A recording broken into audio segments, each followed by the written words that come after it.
Hello everyone, আসসালামু আলাইকুম। কেমন আছেন সবাই? আশা করি অনেক অনেক ভালো আছেন। আলহামদুলিল্লাহ, আমিও ভালো আছি। এখন তো প্রচুর গরম, মুখে তো অনেক অরুচি, একেবারেই খাবার খেতে ইচ্ছে করে না গরমের জন্য। তাই আমি একটি রেসিপি তৈরি করব, সেটা হচ্ছে কাতলা মাছ দিয়ে টমেটোর ঝোল। মাছগুলোকে সুন্দর করে ভেজে নিলাম।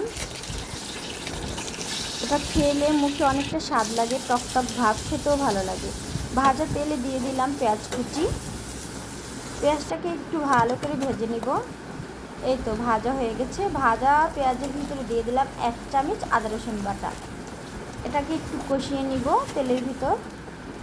এই তো এবার দিয়ে দিলাম 1 চামচ হলুদ গুঁড়া, 1 চামচ মরিচ গুঁড়া,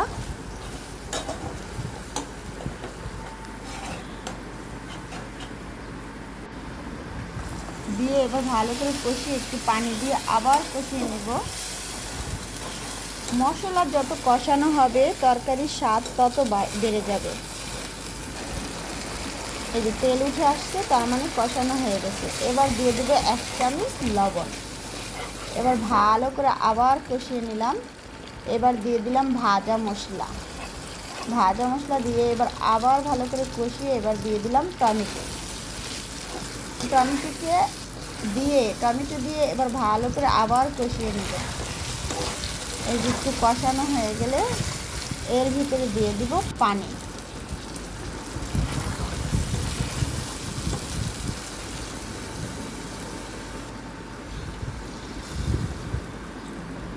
একটু পানিটা বেশি দিব, যেহেতু এটা টক টক ঝোল হবে, তাই একটু পানির পরিমাণটা একটু বেশি দিবেন।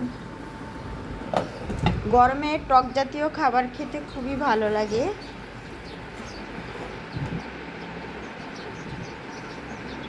এবার দিয়ে দিব মাছগুলো দিয়ে একটু ভালো করে বলক নিয়ে আসবো। এবার দিয়ে দিলাম কাঁচামরিচ, কয়েক ফালটি কাঁচামরিচ দিয়ে একটা ঢাকনা দিয়ে ঢেকে দিলাম। ভিডিওটি ভালো লাগলে অবশ্যই লাইক কমেন্ট শেয়ার করে দিবেন।